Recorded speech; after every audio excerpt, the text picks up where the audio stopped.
So my talk title this morning is "A Change is Coming." A change is coming. Last week I talked about Leo Tolstoy. I wanted to call him Leo Tolstoy. I have to watch that. It's not very polite. Leo Tolstoy, a Russian author, wrote probably the most famous, one of the most famous books ever written, War and Peace. What I didn't get to tell you about him is that he came up with a version of Christianity on his own. In fact, he was excommunicated from the Russian Orthodox Church because of it. I've always found it's a sign of good breeding to get excommunicated from organized religion. It says something about you, yeah.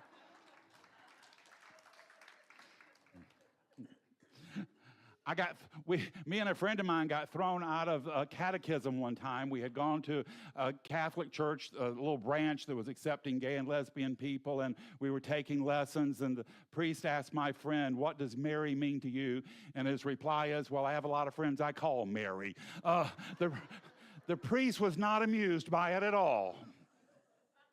So Leo got thrown out of the Russian Orthodox Church, but what was very fascinating about him is that he based his theology, this new Christianity, on the Sermon on the Mount. And that's what he studied, and he came up with this whole system of belief. And I really think that's interesting because I believe that it was Christ's message, not the miracles, but what he was saying that was so profound that people had to wake up and say, this is a person we need to pay attention to. And I think it happened in the Sermon on the Mount was a good one. I think also at the crucifixion, when he forgave the people that had nailed him to the cross.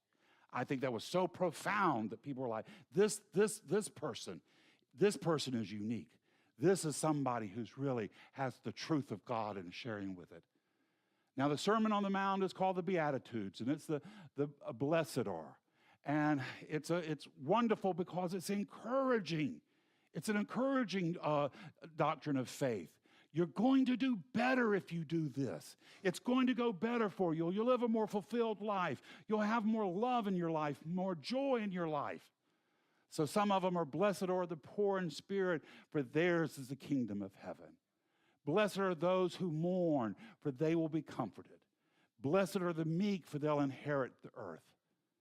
Now, what I said was, I believe it was his message that propelled him from being just a minister, to propelled him that he went from Jesus to the Christ.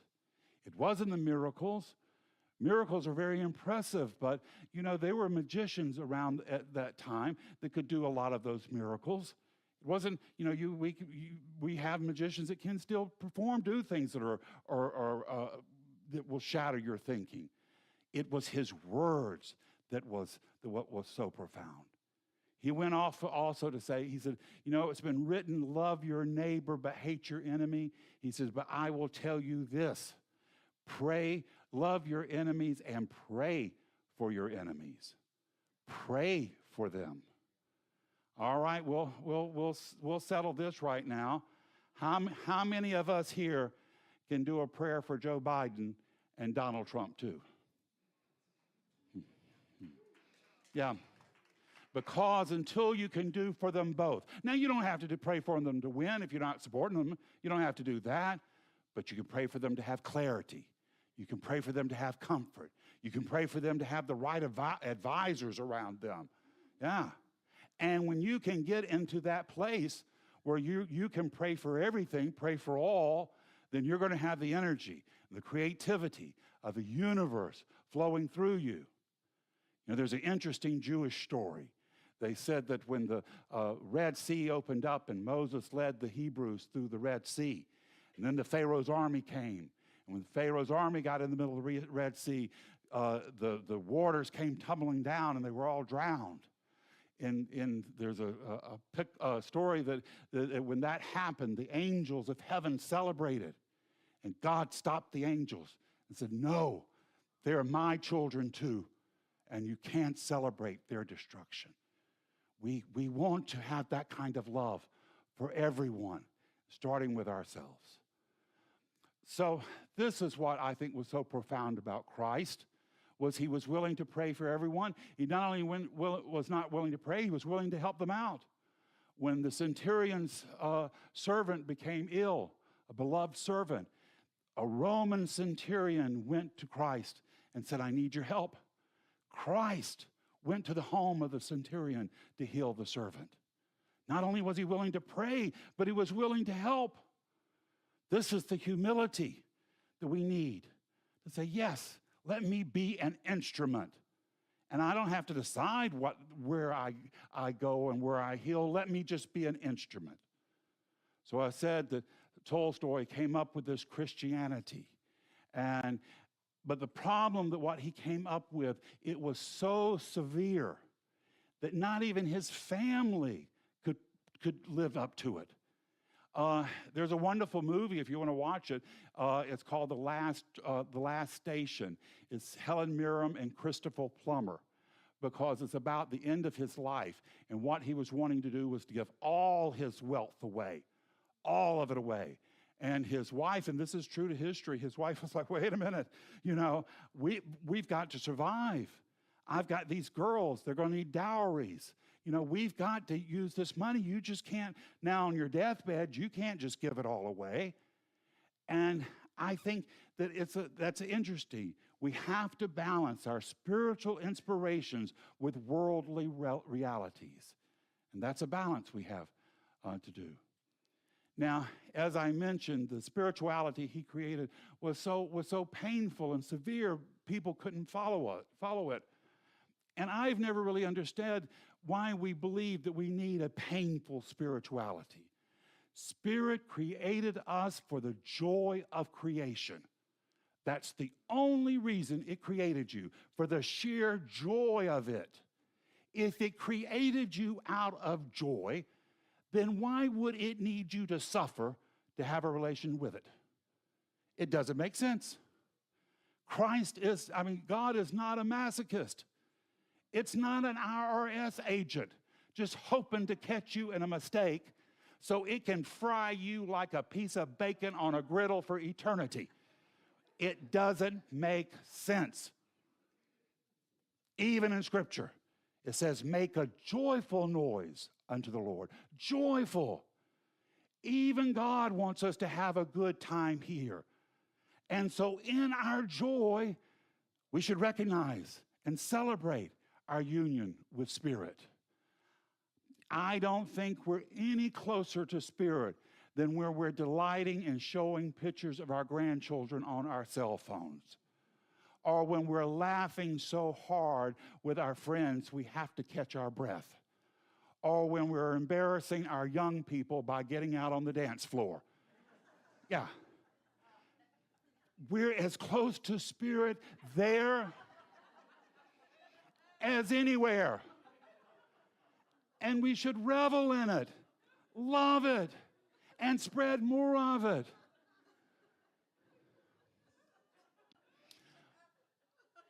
For some strange reason, humanity thinks that we have to suffer to have this relationship. And we've done it now for a long time. There was the Inquisition. There was the Black Death. During the Black Death, people would go around and they would just beat themselves with chains and rods till they were bloody pulps. What good did that do? And then you have, even in modern times, Mother Teresa. Think about all the great good that she did. But from what I understand, she wasn't the most pleasant person. Well, one thing, she wore a hair shirt. Do you know what a hair shirt is? Think of the scratchiest wool sweater you've ever had on, and then think of wearing that next to your skin all the time. If she had just had a comfy cotton t-shirt, how much more good could she have done?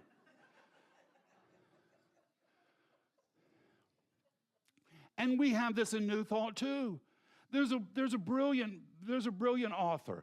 I think he's brilliant. And he's been going around and he's pushing this idea now that we have entered the sixth annihilation.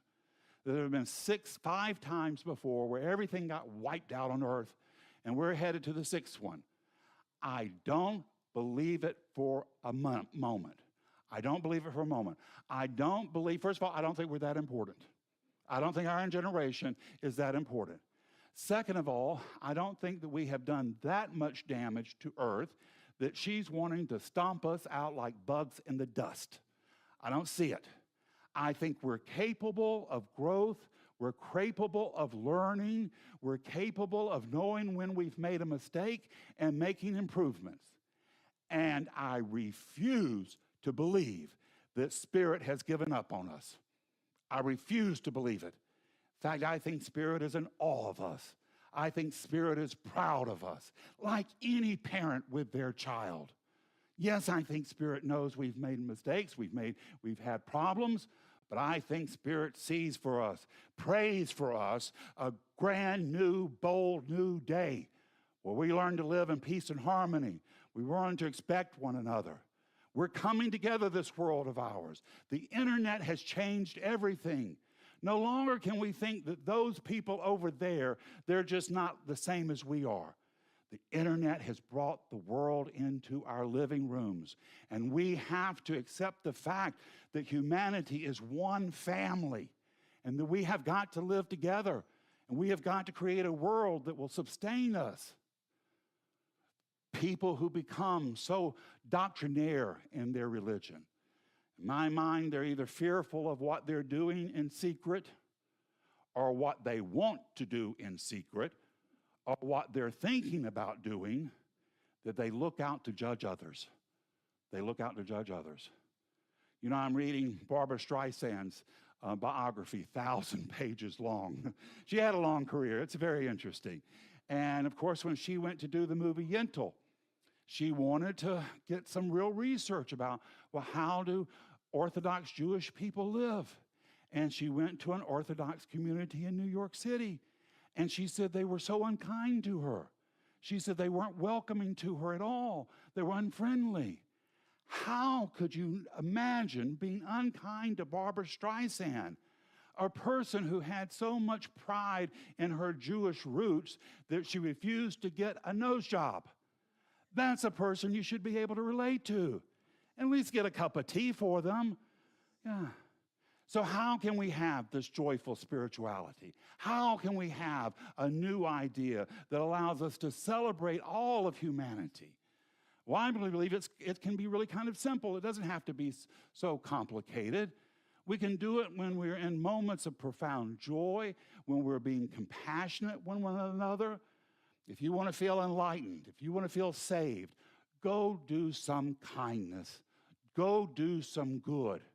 And don't do it out of grief, but do it because you feel so abundant. You feel so joyful that you have to share it with others. So as many of you know, I'm approaching a big birthday, 65, yeah. Oh, I'm glad you're happy about it. So I had to go to one of the most unhappy places on earth, not the self-checkout line at Walmart. It's the Social Security office.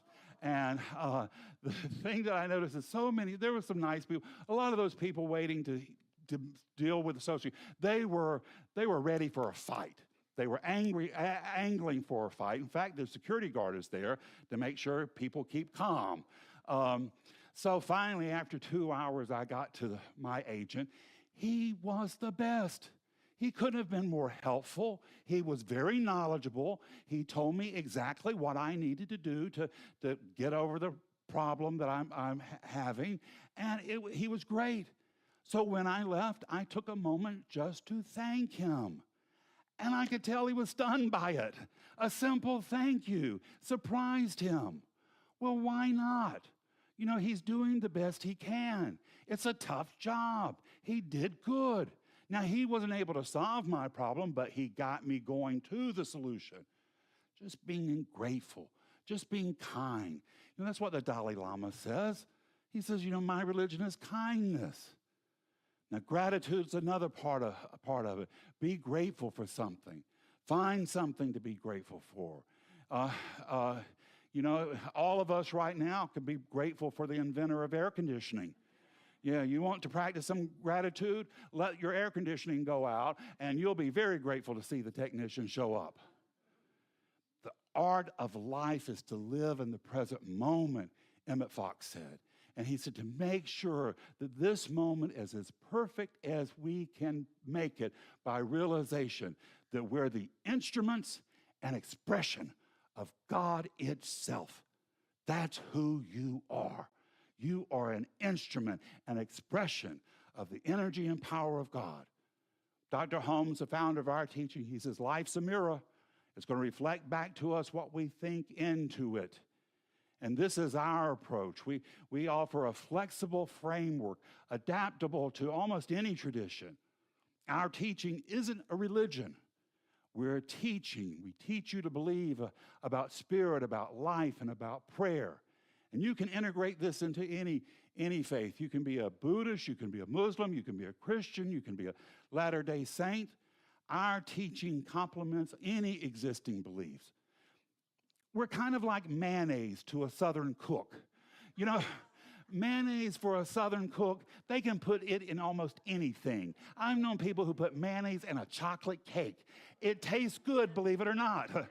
So that's our teaching is like mayo, the good mayo, not the store brand. We can go with anything and make it more flavorful. The cornerstone of our teaching is affirmative prayer, praying, believing that Spirit, that God is your partner, not your parole officer.